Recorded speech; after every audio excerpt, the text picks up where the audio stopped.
Dyma Matthew, sy'n 30 oed. Fi'n bita lot yn ystod y dydd, mae'n rhaid fi cyfadde.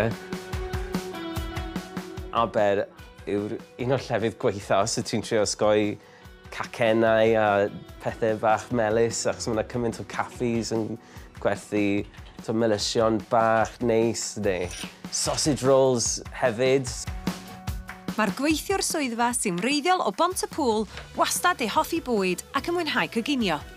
Yn hoff bryd o fwyd i yw recipe gan Bryn Williams, sef ysgwydd cigoen wedi rhostio yn araf yn y ffwrn am tua 6 awr.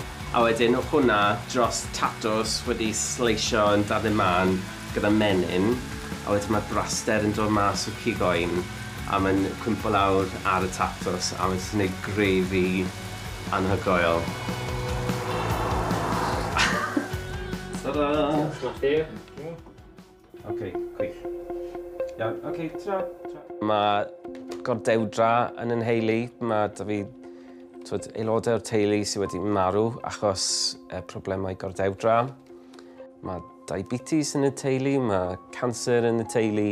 Fi'n gwybod bod nhw'n cysylltiedig weithiau da pwysau pobl a pa mor iach maen nhw'n byw. Felly mae hwnna'n sbardun arall i fi i cymryd rhan yn hwn a trio newid y ffordd fi'n fyw er y gorau. Pan o'n i'n 2 flwydd oed, nath yn fam farw.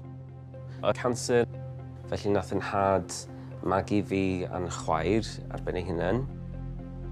Geithon ni magwriaeth eitha dad. Dad wastad yn ni'n siŵr bod digon o fwyd gyda ni, os nag unrhyw beth arall. Mae pwysau wedi dod nôl mewn i fy meddwl hefyd yn diweddar gyda'n had wedi bod yn sâl. Wedi cael 2 mini-stroke a fi ddim yn siŵr os yw rheina yn ymwneud â'i bwysau fe.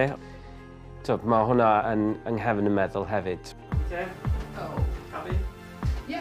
Order y cottage os ti'n adeg, Matthew. Yn yr ysgol, o'n i ddim rili yn un i cael yn effeithio gan bwlio o ddydd i ddydd. O'n i'n amlwg yn hoiw yn y mlwyddyn ac oedd pobl yn licio pwynt hwnna mas ac oedd hwnna ddim wir yn gwneud unrhyw effaith arno fi, ond ddim yn becso am hwnna. Ond pan oedd e'n dod i gwersi chwaraeon, iawn, dyna lle o'n i'n teimlo bod fi yn methu ffitio mewn. Da, ar ôl wythnos da o waith. Nes i byth cymryd rhan yn chwaraeon.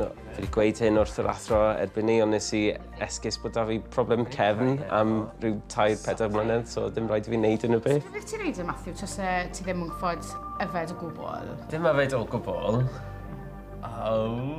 Fi na ddim esgusodion, dyma'r real deal, fel maen nhw'n gweud, a mae'n rhaid fi wneud hyn nawr.